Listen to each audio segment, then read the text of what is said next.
Starting fast in Scrabble is always a great goal to achieve, with the player who hits the first bingo of the game gaining a huge advantage. However, I've never seen a game start as fast as this recent matchup between UK grandmaster David Webb and his expert opponent Russell Byers.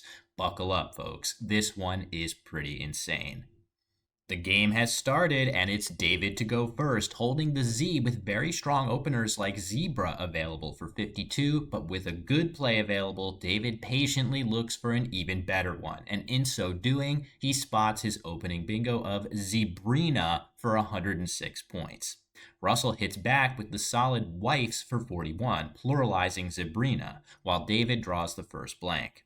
There aren't any standout bingos here, with the highest scoring being frequent for 66, but with Russell having just played an S, it's slightly likelier than usual that he has another. So David wisely opts for unfetter for 65 instead to avoid making a big S hook. Russell counters with Lardoons for 72 to trim his deficit, while David's next draw includes the X. He's got solid options like Plex for 63, leaving good bingo tiles for later. Instead, he makes the fantastic and self-descriptive find of Experted for 122, hitting 2 double word scores.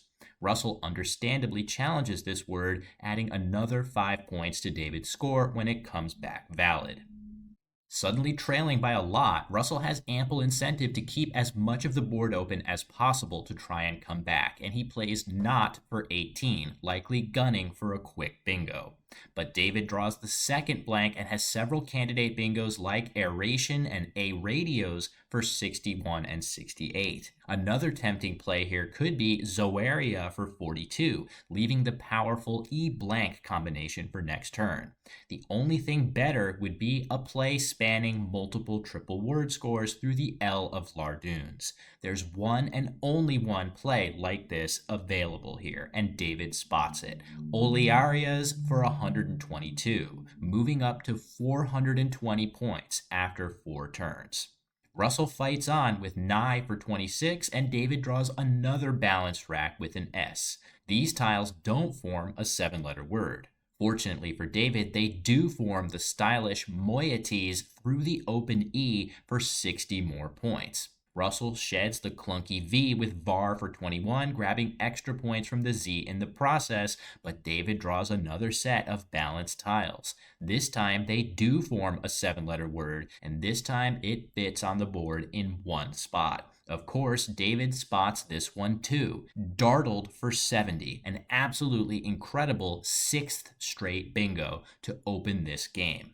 Let's pause here for just a moment to marvel at this unbelievable start for David Webb. 6 straight bingos to start the game, 3 of which score over 100 points, including bingos with the X and Z, and a triple-triple for an overall game score of 550 points barely halfway through this game. The only question now is, how high can David score from here? Clearly still close to a bingo, Russell plays G for 16, and David finally draws a rack with no playable bingos. He can play the aggressive woke here, setting up his A along the triple line, but there are 2 more A's unseen to him, and Russell could easily have one after his previous short move, so David plays the safer walk for 34. Russell plays Lulu for 8 to dump the clunky UU combination, and David draws a rack of low point tiles that once again do not yield any bingos.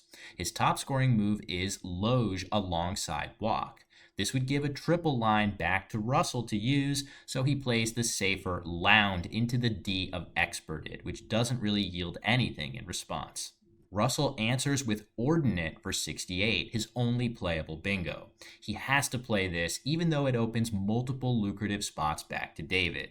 At this point, there are only 5 tiles remaining in the bag, and of the 12 unseen tiles to David, only 3 are vowels. A play like KG might normally be a solid one for David here, but this would empty the bag and use up all of his vowels.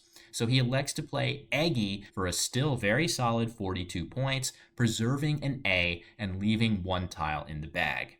Russell covers up the other open triple with Ba for a very solid 45 points, leading to an extremely interesting endgame. David draws the J and S after Eggy along with one of the remaining vowels, giving him flexible letters in this endgame. On the other hand, Russell has three of the most difficult letters to use in tight endgames: the C, V, and worst of all, the Q. Realizing that the Q doesn't play anywhere on this board, even with an I at Russell's disposal, David makes the very clever play of mock for 7 points. This sets up not only his S, but also his H, which will now score extremely well. Russell's best response here might be Dev for 10, setting up a spot for himself to play Chi and Devi that David will then have to deal with. Instead, he plays his V in a slightly higher scoring spot across the board for 13. David cleverly plays just his M for Moy for 8 points, preserving all of the relevant letters to use his H setup on a future move. Russell answers with a very savvy play of his own. Here, it's important that he not use his I tile, so that if David elects to play Haj, Russell will be able to answer with Chi and Mochi for a whopping 45 points. So Russell just plays Peggy for 15, leaving those tiles on his rack in case David is tempted to play slower here. David sees this potential as well, and while he could try for a complicated sequence playing off his S and I, saving Haj as an outplay, he instead simply plays Haji's now, cashing in his setup for a fantastic 56-point score. Russell challenges this move as well, giving David 5 extra points, and after David collects the extra points from Russell's unplayed CIQ, he reaches an incredible final score of 742 to Russell's 329. According to the database of tournament games on crosstables.com, this game does appear to have set a new record for fastest start to a game in Scrabble history. Imagine my utter shock when I found that the prior record holder in this category appears to be none other than Nigel Richards, with a 528-point start to a game back in 2010.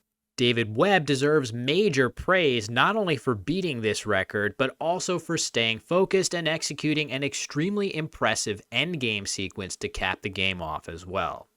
A few days ago, I had the honor of facing off against David in my first ever appearance in a game on his YouTube channel, Dweebovision, and thankfully, he didn't drop 550 points on me to start that game. It was a really exciting and strategic battle, so definitely check it out if you have some time to spare. The link will be in the video description. Hope you enjoyed this video, and as always, thanks for watching.